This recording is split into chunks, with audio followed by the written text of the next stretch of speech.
Hey guys, so I wanted to show you a book that I'm starting reading. It's called Working Stiff, 2 Years, 262 Bodies, and the Making of a Medical Examiner. It's right up my alley, and it might be up yours too. My shirt is not TikTok appropriate, and my glasses are slippery, so they will be down here.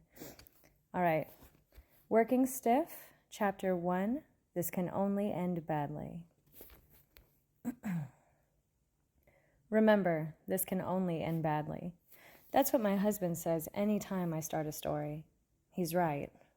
So, this carpenter is sitting on a sidewalk in Midtown Manhattan with his buddies, half a dozen subcontractors in hard hats sipping their coffees before the morning shift gets started. The remains of a hurricane blew over the city the day before, halting construction, but now it's back to business on the office tower they've been building for 8 months. As the sun comes up and the traffic din grows, a new noise punctures the hum of taxis and buses. A metallic creak, not immediately menacing. The creak turns into a groan and somebody yells. The workers can't hear too well over the diesel noise and gusting wind, but they can tell the voice is directed at them. The groan sharpens into a screech.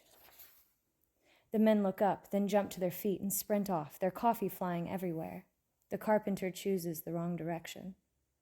With an earth-shaking crash, the derrick of a 383-foot-tall construction crane slams down on James Fryerson's head.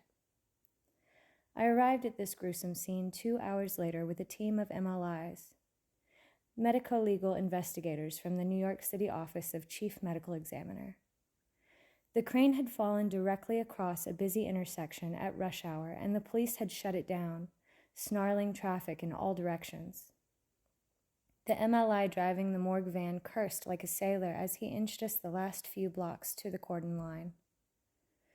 Medico-legal investigators are the medical examiner's first responders, going to the site of an untimely death, examining and documenting everything there, and transporting the body back to the city morgue for autopsy.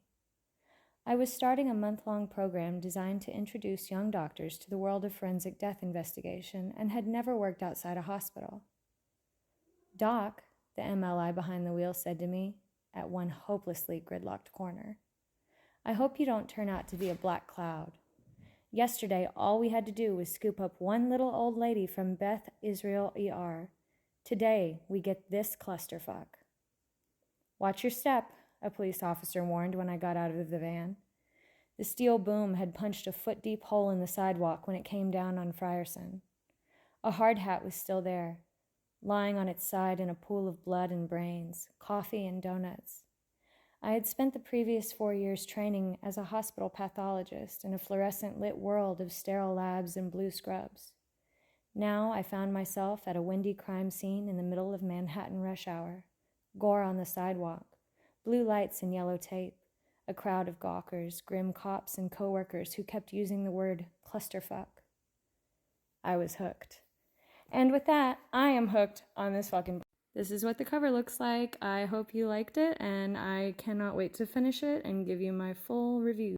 If you want to do more of me reading to you or more book reviews or book recommendations, just let me know what you think. If you don't enjoy this at all, keep your negativity to yourself. Anyway, good night.